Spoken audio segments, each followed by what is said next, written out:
Well, now we're finally hearing that Kandi Burruss and Todd Tucker have reached a decision. They finalized their divorce, and I'll tell you, young people, that may be aspiring to be married, keep the tabloids and everybody else out of your business. A person like me that's been married for going on 26 years now to the same black woman, everything ain't for everybody. I post a lot of images of me and my wife to show the black community and black people that it is possible. You can do it. You can come out from amongst them and be separate. You ain't got to be like the crowd, right? You ain't got to be miserable. You ain't got to be that, right?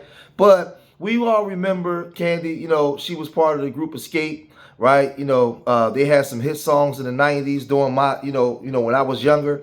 But she came out to be this big time businesswoman in Atlanta, owning a lot of businesses. And she met Todd Tucker, who wasn't rich at the time, right?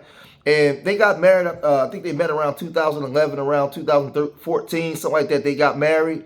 And we remember it was all on TV. They had everybody in their businesses. It was well publicized. And he was quoted as saying that it's hard for him to get emotionally attached to a vibe with a woman, and that rubbed a lot of women the wrong way. And for me, I feel like a lot of these people do this stuff for attention, to garner attention, to bring money to what they're doing with this social media stuff, right? But you had Tasha K saying this. Todd and Kandi. So Kandi has moved to seal the entire divorce. Nothing can leak. Not her finances, not nothing, because all that stuff is consumable. She's even trying to hide it from lawyers. I heard that the lead attorney had some documents on it. He had to take his video down. They sent him a cease and desist. Kandi is not finna around and let y'all know how much money she really was spending in the marriage, because Todd is finna get a substantial amount of money when it comes to spousal support. This is his next scheme. That's why she ran down there to the courthouse, because he said, when y'all see this next scheme I'm about to set up, it's gonna be explosive. He's also asked for full custody of the kids. Now that's leverage right there, because think about it, the kids are always with him. He's Jay-Z.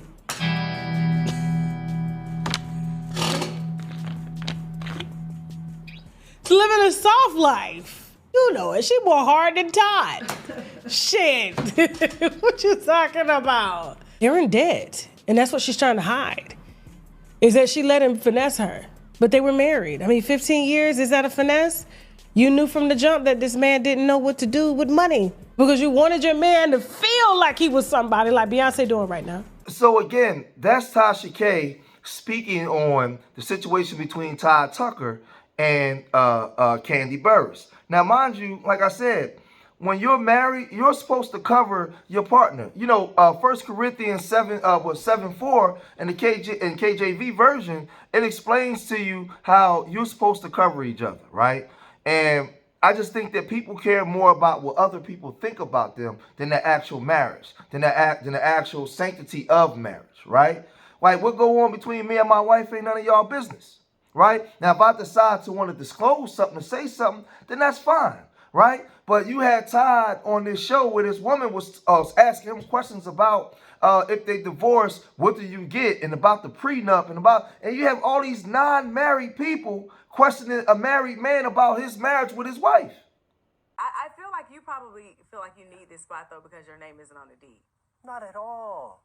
I don't care. Like, and you said it. You was like, how are you not? How are you not on the house? Like, that is a question. Like, I don't understand. We're married. Right, which is why it should be. If something happens tomorrow to my wife, where does the house go? Where does the house go? To me and the kids. Are you sure? Naturally, like, dude.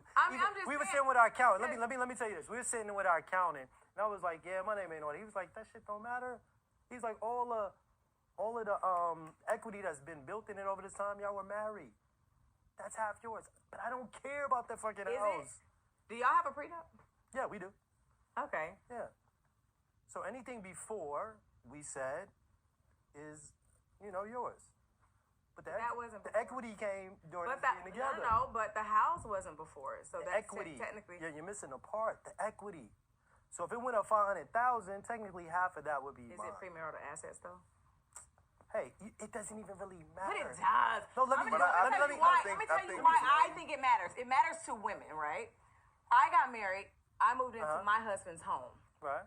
I was salty about it. I was like, wait, what? And I'm not going on deed. I'm like, okay, cool. That's fine. But I'm not looking to raise my children or bring up a family because this is all premarital stuff. And I want something that we can grow in together. It don't even have to be $1 million home. It could be a $200, whatever. It could be a little shanty, a shack, whatever. I want to know that it's something that we're doing together and something that we can grow in together. Not like, oh, it's you over here. Because you even made the reference of, that was your mattress. You didn't even bother to flip it over. There are some feelings about that. Well, no. The thing I was saying with that was, she's saying this crib, I used to live there with somebody else, right?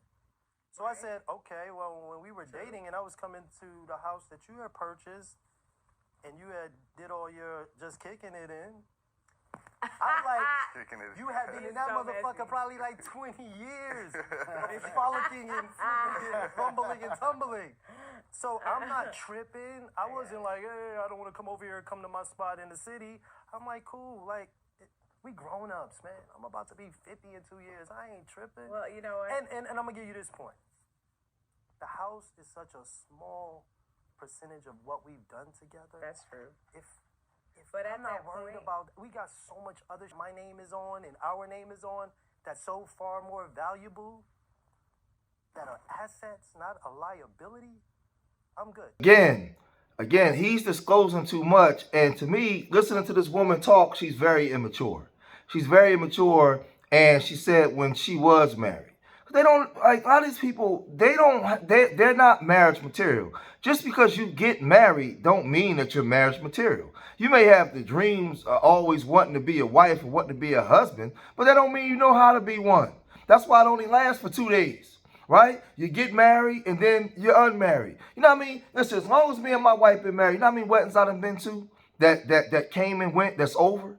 Right? We were at the wedding, we're dancing. I think I've been to about 12 weddings since we've been married. Only two of the people still married. One of my best friends, childhood friends, Derek, him and his wife still going strong, right? And another friend of mine. Other than that, no, they're not married. And because people they're not marriage material, they don't understand what it takes to be married. Let me tell you something out there. 99.9% of you are selfish. You're selfish. And you can't be married being selfish. Well, no, you can be, but you'll be cheating on each other. It won't be a marriage. It won't be an evenly yoked marriage. But and then you have women on there gossiping about this. Kandi and Todd finalized their divorce, and I hope my girl Kandi is walking away without having to pay that man every month in alimony. TMZ reports that Kandi and Todd has finalized their divorce. There were court documents that was filed today, March 11, and in the documents it says that a settlement has been made. However, the details of that settlement has not been released, and the judge gave them until next week to spill all the tea. If you all remember, back in November of 2025, Kandi announced that her and Todd were separating after 10 years of marriage. And since then, it's been headline after headline of them arguing back and forth about many things. Child support, child custody, and the fact that he was living on her property in the guest house for free. It's been a mess, and I'm so happy that it's over. Whatever they decide to settle on, I hope it is in the best interest of these beautiful kids that they share, because at the end of the day, everything is about the kids. But what we do know, Todd filed for sole custody, where Kandi originally just wanted to do joint. But after he filed, she said, oh no, I want sole custody. So we will see what they agreed on, and hopefully it's in the best interest of these children. Now, O'Shea Duke, I looked around, I couldn't find a settlement, what the settlement was. But O'Shea Duke Jackson, he must have found the settlement somewhere because he came on air and he reported this. So, in the deal, allegedly, Todd Tucker is going to receive full control of their joint restaurant business. Kandi Burruss will pay a one-time settlement of $2 million. Kandi is going to cover all major expenses for their children. Todd will receive a monthly child support between $10,000 and $25,000. Todd is expected also to be the primary custodial parent, which explains why the support are included in the deal. Also, let me just say this. She basically settled on a payment for this restaurant, which is for her former landlord, and she's going to pay this dude. Let me say something about people. Marriage is not something that's promised to you like life or death. Marriage is something that you got to fight for every day, especially in a climate that's anti-marriage. It's a challenge. You know, being a black man and being married to a black woman in a community that's like 85% single moms, most of the advice that she may get come from women that are single with a single-minded way of thinking. Thank God that her mom and her aunts, the elder women in her family, they're all married. They've been married for 40, 50, upwards of 60 years. So I was blessed to marry a woman that came from a structured family on her mother's side, where she has some direction, protection, and correction, right? So I was blessed to have that. But in our communities, a lot of that stuff is not there, right? So the one young woman said, well, he was living for free on her property and she had these things. When you become evenly yoked and you're married, if I'm a man and I take my wife in and I already have money, nobody questions that, right? It becomes our money. We just do what we need to do. But if it's the other way around and it's the woman, all of a sudden it's all of her money and the man deserves nothing, then you're already not married. That's not the way marriage works, right? If my wife, say if I had a regular 9 to 5 and I'm working, and my wife is an aspiring lawyer, attorney, doctor, or maybe actor, and I'm working with her and we build things up and she becomes this multimillionaire and I'm just a regular working guy, right? All of a sudden I'm living off her, right? I'm fleecing my wife. No, like, what are y'all talking about? But again, these are all people that's never been married, that's not looking to be married, but they either want to be single fathers or single moms, because y'all all claim that you don't want to be married, but you want to still run around and have sex. You don't want to be accountable for each other or your behavior, right? You just want to run around and drop seeds everywhere or allow men to torpedo your behind all over the place, right? But nobody wants to be accountable to each other. See, because you're selfish. You're not willing to sacrifice. You're not willing to be committed to something. I've been married for 25 years, going on 26 years, because for the sole fact that I chose to be. I wanted to be. I'm honored to be. I take satisfaction in raising my 4 children and my 6 grandchildren and honoring my wife and my wife honoring me. It don't matter which one got the most money. What are you talking about? But again, when we talk this foundational Black American stuff, I scratch my head sometimes because I'm looking at our people, and a lot of our people are sick. Y'all like to say stuff that sound good, but when it comes to accountability and cleaning yourself up, oh man, I ain't ready to do all that yet, man. I mean, I go to church and hoop and holler and do all that kind of, but when it's time to clean myself up, I ain't ready to do all that. Like, I don't take like a lot of y'all serious. So I'm telling you people, do not follow these athletes, entertainers, and all these different people as the template or model of what marriage should look like, right? For many years on my channel, I put up marriage content, I put up historical content, and none of my FBA family cared, right? Until we started the FBA movement. If you go back to my old content and all the people that know me, all I ever talked about was marriage, accountability, our children. I had content based on our community and our people. And I would have 20 people in the room. Thank God we get 1,000 people in the room today. But this was a long time coming, trying to get your attention. Because the very things that you said that you wanted, you didn't support. Right? You didn't support it. So now everybody got something to say about Kandi Burruss and Todd Tucker getting a divorce. Right? And they was talking trash because Kandi was already rich, but Todd wasn't. So when the man is already rich and the woman isn't, it's not a problem. You already got a wrong mindset of what marriage entails. You already got you have the European W man's interpretation, right? So if I met my wife and she came from a family with money, I'm already a bum. She's already marrying down.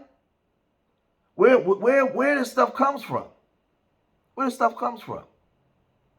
But I'm telling you people out there, if you want to be married, marriage takes work, it takes sacrifice, it takes commitment, it takes a whole lot of things that a lot of you people out there, men and women, were not raised to be.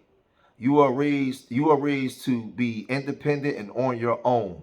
A lot of men online blaming the women for a lot of this stuff, but a lot of you men are just like the women you complain about. Because you grew up in the same dysfunctional house she grew up in. Right? You have to want to be married. You have to want to be committed. You have to want to sacrifice. So they're getting a divorce. A lot of women are happy. But if you listen to a lot of women talk, all they're talking about is They're happy that they don't want her to have to give him anything. But we live in a time now where women are saying they can do everything that men do. Women are saying they want to be independent. Women want to make the money that men make, and they want to be able to live their lives the same way men can. So this is the other side of it, right? So if you want to be in relationships, be married, have babies, and be the breadwinner, when y'all divorce, then this is what it looks like. You can't have it both ways, or have it just to suit the way how you feel. This is the reality of it, right? But y'all let me know what y'all think. If you made it this far in the video, hit that like button, subscribe to Street Media TV, leave your comments in the comment section. Remember, I love y'all. Till the next time, peace.